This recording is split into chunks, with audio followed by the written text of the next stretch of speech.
année 2015. Après les attentats du 7 janvier, le crash volontaire de l'Airbus de la Germanwings dans notre département, l'accident d'autocar en Gironde, les inondations meurtrières dans les Alpes-Maritimes et le Var, les Français restaient pétrifiés en ce soir du 13 novembre devant l'horreur qui frappait Paris. Nous avions hâte qu'elle se termine cette année 2015, mais jusqu'au bout nous étions hantés par le fait que de nouveaux attentats ne viennent frapper notre France en cette nuit de la Saint-Sylvestre. Nous avons en ce jour une pensée pour toutes les victimes de ces tragédies, ainsi que leurs proches. Mon premier vœu pour 2016, mais comment pourrait-il en être autrement, est que cette année soit plus sereine, plus solidaire. Mais j'ai fait un rêve, disait le pasteur Martin Luther King. À l'échelon local, 2015 ne fut pas une année facile non plus. La mise en application de la loi NOTRe, la baisse des dotations globales de fonctionnement, le probable regroupement des communautés de communes du pays au 31 décembre 2016, la mise en place du plan local d'urbanisme intercommunal au 1er janvier de cette année, ont fait passer aux membres de la communauté de communes du Moyen-Vernon des soirées longues et éprouvantes. Pour la Mure, en 2015, donc, nous avons continué notre politique de rénovation des réseaux d'eau potable, avec le changement de la canalisation partant de la source de Chamat au bassin du Colombier, en y ajoutant une purge. Ces travaux permettent d'augmenter le volume d'eau desservant la commune et de résoudre enfin ce fameux problème de bulles d'air sournoises dont je vous parlais l'an dernier. Cette action sera complétée en mars 2016 par la mise en place de 2 stations de traitement UV, l'une au vallon de la Fontaine et l'autre au bassin du Colombier, supprimant ainsi les risques éventuels de présence de bactéries. Le chantier de Chamat, sur une distance d'1,7 km, d'un coût de 77 000 €, a été subventionné à 80% par le département et l'agence de l'eau. Les traitements UV, quant à eux, sont installés par l'entreprise Mago à Digne pour un coût total de 17 000 € subventionné à 60%. Dans le même temps, et afin de réduire la taxe sur l'eau de consommation reversée à l'agence de l'eau, un compteur sur la surverse sera installé en même temps. Pour la rue du Milieu et la rue Courte, les subventions attribuées en 2010 arrivant à expiration en octobre 2015, les travaux ont débuté après que la région et le département aient accepté une prolongation. Ils se termineront au printemps. Le coût incombant à la commune est ainsi limité à 11 000 €. Le stationnement dans la commune, vous devez le voir un peu ce soir déjà et encore, notamment au mois d'août, et l'incivilité de certains habitants posent des problèmes récurrents. L'aménagement du parking du centre et la délimitation des places de stationnement ont permis de réduire une partie des problèmes. La place de l'église, future place de Clastres, a elle aussi pris un coup de jeune, tout en préservant notre platane centenaire et le marronnier par un béton poreux autour du pied, et la mise en place d'une conduite d'arrivée d'eau pour les manifestations. Cette place est devenue un terrain de jeu beaucoup plus sécurisé pour les enfants, ainsi qu'une piste de spectacle appréciée de tous. La départementale 955, après des années d'études et plus de 2 ans de travaux, permet aujourd'hui, grâce au nouvel enrobé, sa bande multifonction et l'éclairage public adapté, de se sentir beaucoup plus en sécurité, notamment pour les piétons et cyclistes qui se rendent ou reviennent de Saint-André-les-Alpes. Rappelons toutefois que la vitesse y est limitée à 70 km/h et la gendarmerie veille régulièrement pour la sécurité de tous. Enfin, quelques petits points sombres du village ont été améliorés. L'extrémité du chemin du Colombier et le chemin situé au-dessus de la mairie ont été équipés pour Noël d'un point lumineux. Ces équipements ont été réalisés à moindre coût grâce à la récupération des anciennes lanternes de la départementale. En matière de culture et manifestation, 2015 fut très importante.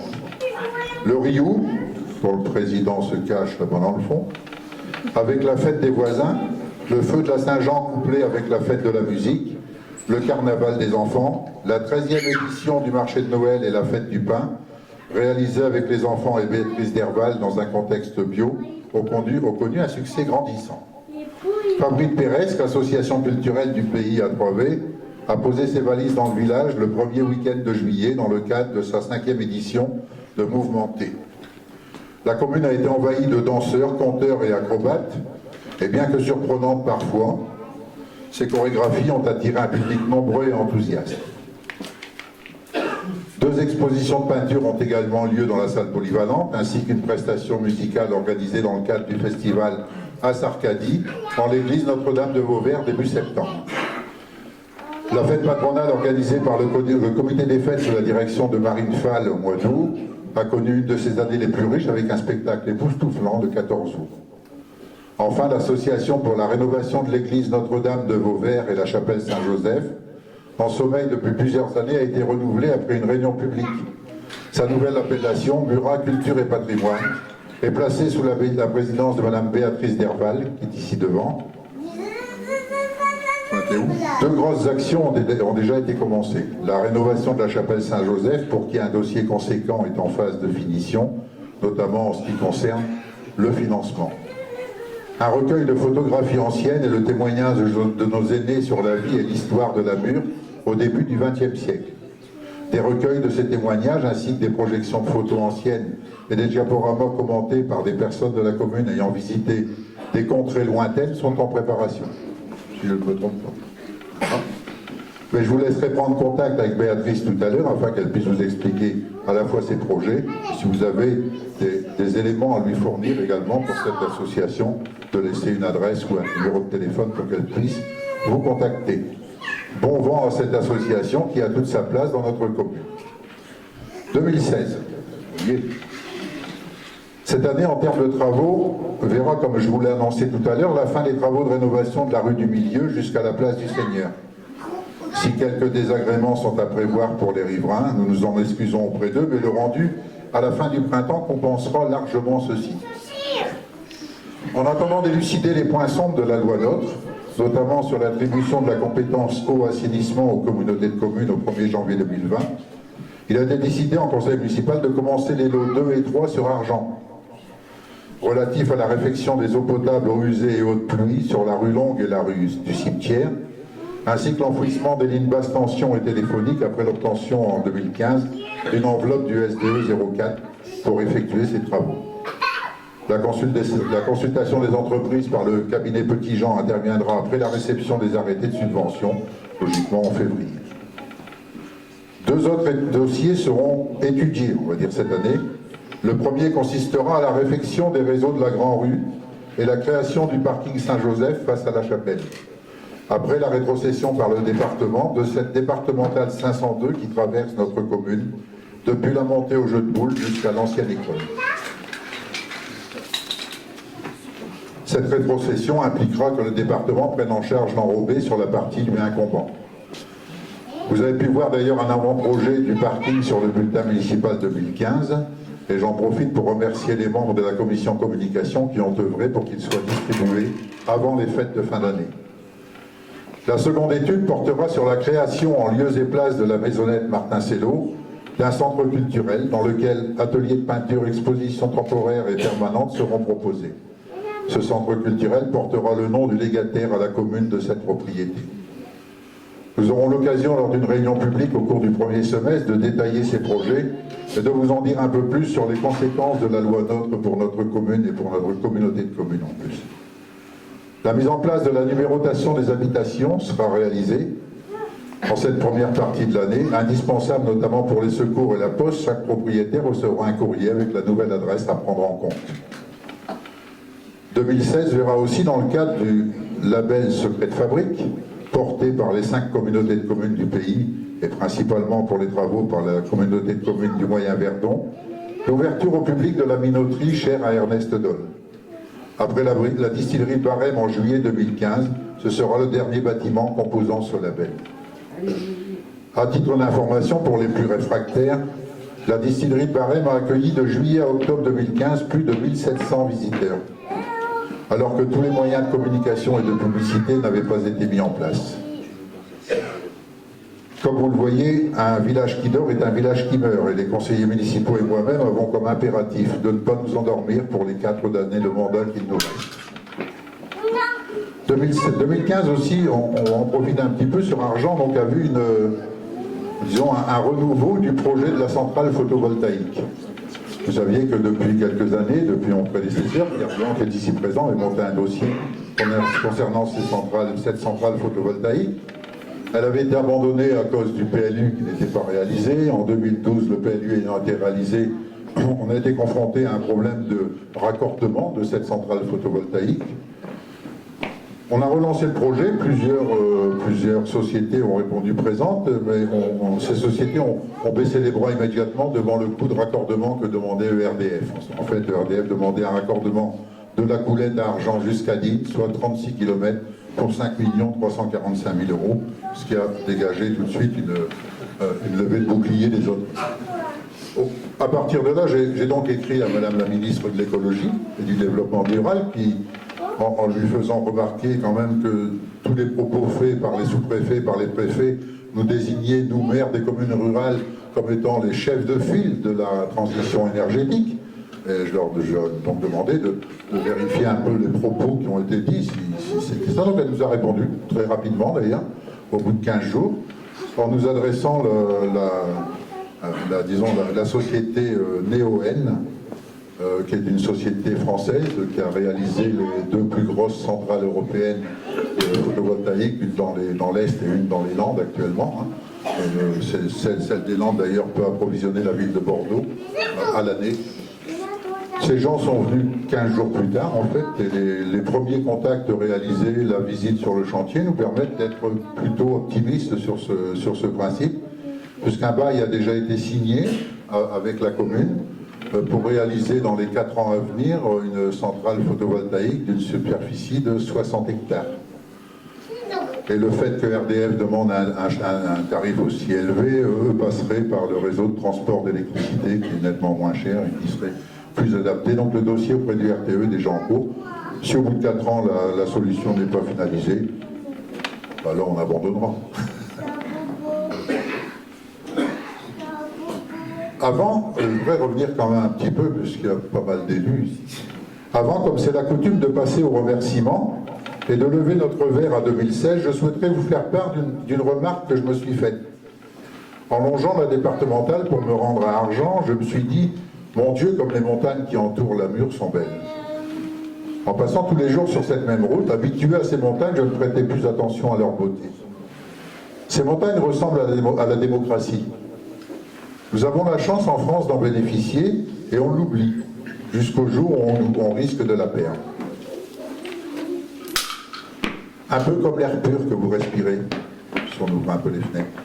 C'est au moment où vous en manquez, où vous vous étouffez, que vous vous rendez compte de sa valeur fondamentale. La démocratie nous permet vous permet de s'exprimer par la parole, par l'écrit et aussi par le vote. Après les résultats des dernières élections régionales, je me suis mis à douter.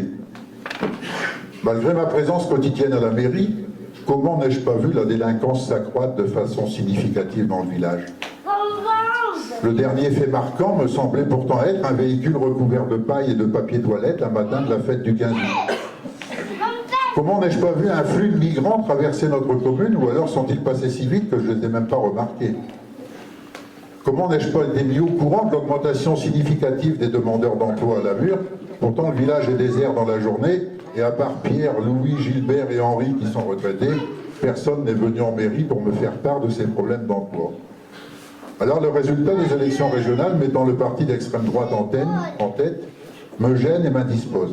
Je ne conçois pas que notre commune se distingue par un point bleu marine sur la carte de la région PACA, quand aucun élément ne le justifie. Si la démocratie vous permet de vous exprimer, ne vous trompez pas de cible, car la région n'a pas compétence à fermer les frontières ni sortir de l'Europe. Par contre, la région, c'est 31 500 € de subvention pour la commune en 2015. Et même si, comme vous, je pense qu'au sein de chaque parti politique, il existe des femmes et des hommes compétents, et qu'au lieu de s'écharper sur les bancs de l'Assemblée nationale, il devient urgent de se rassembler pour mettre ces compétences en commun, en y intégrant, pourquoi pas, des personnes extérieures, experts dans leur domaine, l'extrême n'est pas une solution viable. C'est un peu le coup de gueule que la démocratie m'autorise à dire. Merci aux adjoints, conseillères et conseillers municipaux qui me soutenaient dans les actions, parfois même me supportaient, souvent même. Merci aux membres du CCAS pour l'organisation une nouvelle fois réussie du goûter des aînés et l'arbre de Noël. Merci aux présidentes et présidents d'associations qui dynamisent notre village. Pierre pour le Riou, Marine qui s'excuse ce soir, qui travaille, oui, sauf des demandeurs d'emploi à la Mure. Marine pour le comité des fêtes, Béatrice pour Murat Culture et Patrimoine, Christian pour Verdon Info, Denise pour son dévouement dans la tenue de l'église Notre-Dame de Vauvert, et qui aurait bien besoin d'un petit coup de main cette année pour la confection de la crèche, qui est si appréciée. Yvon Chélan, le président de l'association d'Argent, pour son acharnement à perpétrer le fonctionnement du four à pain et le repas du 15 août sur Argent, aux responsables des cours de danse dans la salle polyvalente, aux employés communaux, au personnel soignant, qui se regroupe toujours, qui veillait au bien-être de nos habitants, seuls ou en souffrance, les infirmières Pascal et René, au personnel de la DMR représenté ici par leur présidente Robert Simon, et au personnel du SIAD. Aux sapeurs-pompiers, il n'y en a pas beaucoup ce soir, ils ont préféré aller voir le spectacle de Mado la Niçoise plutôt d'être là, donc ils sont représentés par Frédéric Mistral, qui est premier adjoint et qui est sergent, qui a été nommé sergent dernièrement à la Sainte-Barbe, qui apporte dans le quart d'heure qui suit l'appel de détresse, secours et réconfort. Aux gendarmes, ici présents, qui jusqu'aux événements de janvier n'apparaissaient que comme des éléments répréhensifs, liés aux excès de vitesse. Vous êtes désormais reconnus comme les remparts à la violence, et ce n'est que justice. Votre présence dans nos communes est très appréciée. Bonne année et soyez prudents. Merci à vous, Marie-Pierre, qui est cachée là-bas. Remplacer Sigaline n'était pas chose aisée, mais vous avez su en 4 mois faire l'unanimité du conseil municipal et de la population pour vos compétences, votre disponibilité et votre gentillesse. La rouge, vous pouvez laisser la chaleur.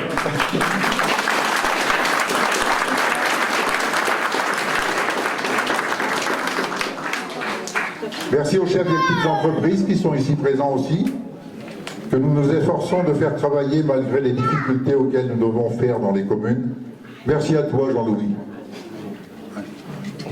de m'épauler dans la gestion du conseil d'administration de Secret de Fabrique et surtout m'aider à rendre plus animées les réunions de la communauté de communes. Merci à vous, Murin et Argentin, qui m'apportez votre confiance et votre présence quotidienne, mais tellement enrichissante. Bienvenue aux nouveaux habitants de la commune. Il y en a 4 qui se dissimulent là-bas dans le fond, portant ainsi la population à 352 au 1er janvier 2016, avec 65 enfants, dont 44 de 0 à 10 ans. Bonjour à la vie pour le petit Gabriel Chélan, qui est né le 29 août. Et enfin, une pensée émue pour celles et ceux qui nous ont quittés en 2015. Louisette Tarantola, Rachel Lyons et le 5 décembre dernier, Albert Herriez, ancien conseiller municipal. Une pensée aussi à celles et ceux qui, souffrant, n'ont pas pu se déplacer dans cette salle. Ouf. L'heure est venue de lever nos verres à 2016. Bonne année à vous toutes et tous, pleine de joie, de solidarité, d'amour et de bonne santé, et espérant de tout cœur de vous revoir l'année prochaine. Merci.